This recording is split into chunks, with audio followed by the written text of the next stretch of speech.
Alice said it's always time for tea. So come on in, relax, and sit on yellow cast iron furniture by the tree.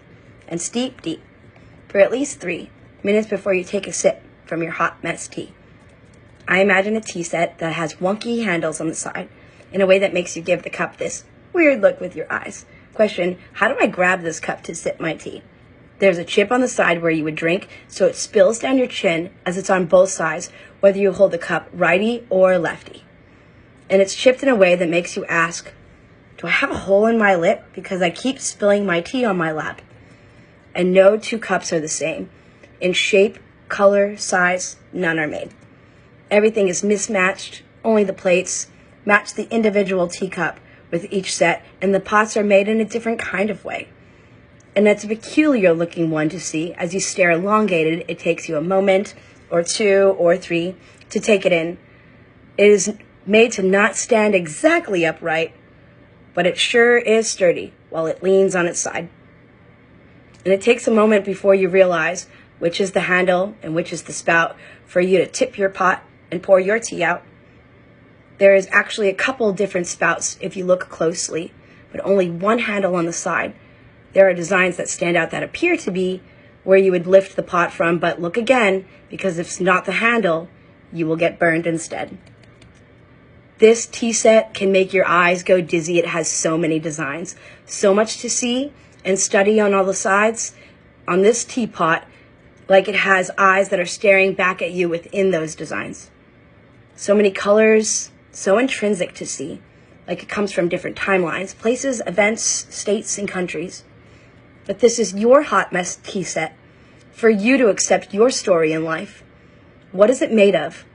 Pottery, stainless steel, silver, glass, or cast iron? Is it durable, transparent, where you can see right through even the green leaves? Will it break easily? Is it expensive, or is it cheap? That it would break if it was dropped on the floor or placed on the table aggressively. Comparing teapots to personalities, pottery won't change for anything or anybody. Glass is transparent. It's the person who is authentic and allows you to see them for who they are, but they may break easily too. Stainless steel is the resilient human being who can put up with most anything and anybody in life. Cast iron is a person who remains neutral at all times, just goes with the flow, doesn't take a side. And silver is highly conductive, so they are hot-headed, irresponsible, and fiery. How much tea can your pot endure? And how much did you want to be able to handle? Because some pots give you less, and some give you more. Does it have a built-in infuser, or do you need to regulate the steep when you make your tea for you or your company? Because if you are letting anyone or anything pour new life into you, you have to be conscientious of what it is that you allow through. Since everything affects everything throughout your tea, you must consider the retention of the heat. You are the hot water that must control the tea that's being infused. Once that tea bag touches the water, there's no going back, since you have let them pour themselves into your energy. And it's gone into you. Some might infuse confidence, and some might take it away from you. And use your pot to make their tea and drink it while you sit there now empty, but still a usable teapot in life. You just need to have the right people pour in and out of your tea and be mindful. You have this certain quality about you that must be claimed. Don't let just anyone drink the tea that you have made with your tea balls or tea bags or their manatees, like a sea cow that takes over your teapot when you wanted good humanity. Well, they submerge themselves into your life, leaving you no room for anyone else to pour into your life. You become this full pot of tea that's spilling over, but not in a manner that you want to be. You try to pour out from your pot to others in life, while a manatee takes up more space than you have to accept for your tea time. And you're still trying to give what it is you are capable to others too, while it remains hard to brew a new pot of tea within you. No room for new tea. You want it, and it doesn't fit in your teapot. There's only so much room from what you can handle from other people, since it's not your pot of tea. When good does come through, it's hard to let it come through, like the manatee is playing referee, bouncing off what you are accepting to receive. So you want to, but you haven't removed this feeling internally. To truly accept it in life from the good humans, build that worth after being in a hot mess tea set for some time. Not all tea parties are meant to be, being there are 3 types of tea parties. 11 senses, which means tea is served at 11 in the morning. Afternoon tea, which can provide sandwiches or scones on the side, generally eaten on smaller chairs in parlor rooms or in the garden where the flowers bloom. High tea provides both the tea and a hearty meal, served in high back chairs. And during British times, you would see them drink at a high table, gathering inside to eat. But who do you want during your tea time? Some can make you feel like you're on the teacup ride. The ones that spin around and round and make your head feel dizzy. When you get off, you have to sit down. Like a teacup merry-go-round of the mind you can see. Exchange those horses for teacups. Now there's 2 parts spinning, it seems. The seats of the teacups and the floor of the merry-go-rounds too, of the mindset while you are trying to control it. But the tea sanity that you planned for turned insane to you.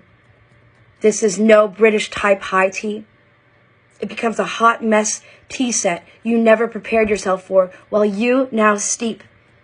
But it's a different type of steep that comes through. Like the boiling teapot that's whistling when it's done, feels red inside while your blood boils in you. Imagine your face on the side of that teapot that's placed over a fire for too long of a time, and it is hot. There is only one way for the water to explode when it reaches high heat. Out of the spout, on top of the head, while the whistle gets louder versus quietly. And it makes you want to scream like I'm a little teapot when you get all steamed up and then shout, "This has gone far enough, leave." Knowing that you should have not opened that door to offer your drink so freely.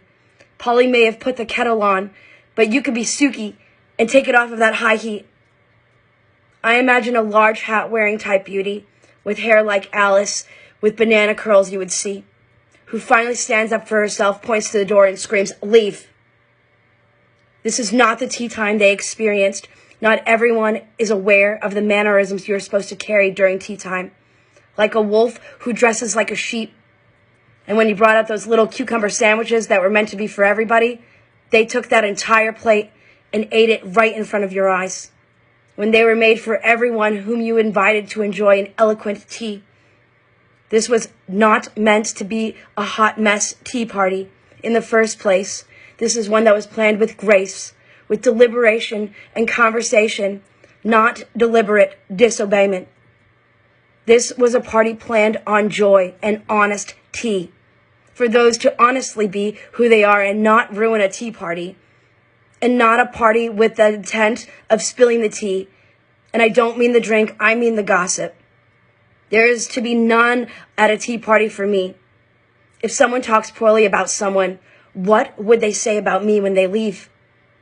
Can't just assume they gossip to you, but not behind your back to others about what it is you speak or how you do. Of course, everyone wants to know the juice and gossip of others' lives, but unless it comes out of my mouth to you and you to I will not simply assume what you say is true. When we sit and sip for tea, I will question and always ask for clarity from you.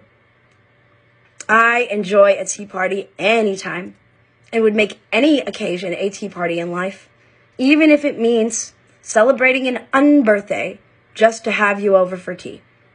After all, like Rabbit and Alice said, there's 365 days a year, but 364 of them, we don't celebrate our birth of the year. So if it's not your birthday today, well, what a coinky-dink. Small worlds too. Let's drink and have a tea party together in my teapot too. In my tea party, I would try to see what your interests are, what you've been working on within your life. Ideas, music are interests to me, and I would change the subject if I don't like how you speak. But if you do need to speak, I would honestly listen to you if you want to vent, need advice, or want to speak to another human. And honestly, not in a way where one might take that information they receive and do anything with it besides check in with you on a later day. Hey, how's it going? I remember the last time we did speak, you mentioned you were going through A, B, and C.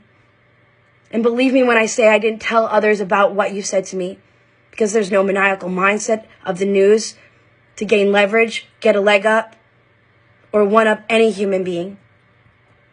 That is why it's important to know your tea and whom you share it with for your tea time. Before it turns into a hot mess tea set, claim your honest tea. Claim your life. Monitor your water, the high heat, before it boils over, and steep your tea bags right. Add lemon, sugar, a little cream if you want, since it's your tea party this time. And make it the kind of tea party that you want to see. And be sure to sit and sip that tea ever so mindfully. I love you.